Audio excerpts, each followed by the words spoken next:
So this is something I saw this morning that's really alarming. Trump Justice Department sought phone records of Washington Post reporters. Even Max is very disheveled by that news, as you can see. We are deeply troubled by this use of government power to seek access to the communications of journalists, the paper's acting editor said. Now, again, I have no love for the Washington Post, but what I do have a love for are civil liberties and protections. And again, we all need to remind each other that it's not just the Trump administration that's corrupt. The Obama administration was corrupt. The Bush administration was corrupt. The Clinton administration was corrupt. The Bush, administration was corrupt. And it's so on and so on, okay?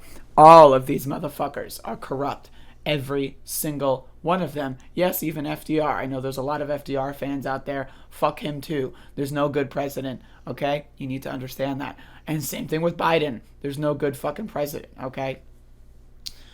The executive has too much authority. They've got too much power.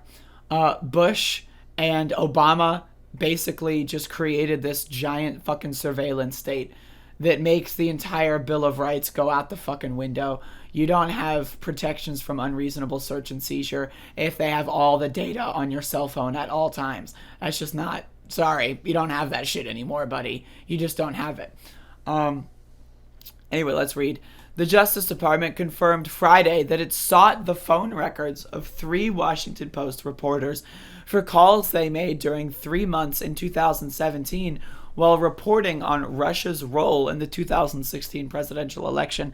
Imagine illegally using unconstitutional powers for something as dumb as the Russia shit. Like, seriously, man. That's how dumb the Trumpers are. Is they're willing to make these like big new uses and abuses of power over stupid shit, over dumb garbage. According to the Post, that is to say the Washington Post, which was first to report the news, the Post reporters Ellen Nakashima and Greg Miller, along with Adam Entous, who no longer works for the paper, were notified in letters dated May 3rd that the government sought court orders to access information on calls between April 15th, 2017 and July 31st. The fuck?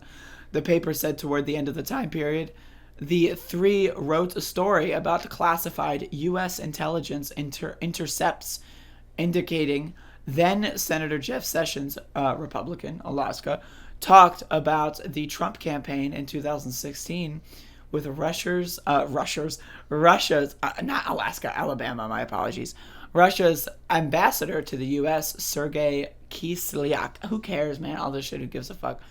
I don't really care about the details. I'm going to be honest. I'm not going to read this whole thing. I don't really care about the details. All I care about is making sure you know that you have no protection from unreasonable search and seizure. The press has no freedom in this country. Just in the protests in my local city, police threatened to arrest media, mainstream media, and independent media. They threatened to arrest press several times. Media went up to a police officer, asked a question, and the cop said, "You have 2 seconds to leave before we arrest you." Not, "Oh, sorry, no answer." Not, "No comment." Not, "Sure, I'll answer your question." No. The police said, "You will have to leave now or we will arrest you." To the media. Right, and that's under the Biden administration. So you need to understand, you have no press freedoms. There is no freedom of the press in the United States. It doesn't exist, all right? They let you say what they let you say because it doesn't affect them. If freedom of the press could genuinely affect people, guess what, motherfucker? You wouldn't be seeing freedom of the press. So whenever you see an instance where press looks like it's breaking these stories, and it does, at the end of the day, these stories aren't going to have any big societal impact. Maybe 1 or 2 big people will fall down and be sacrificed by the system. But at the end of the day, capital is being protected. At the end of the day, media is not a threat, and it should be. Media should be a threat to power and a threat to those in power. But right now, it's not. And they're still violating our civil liberties. Because guess what, motherfucker? We don't have any. There are none. There is nothing protecting you from the state. They will fuck your shit up and worry about it later. And by worry about it later, I mean cover it up and then not worry about it at all. That's what they will do. They don't give a fuck about you.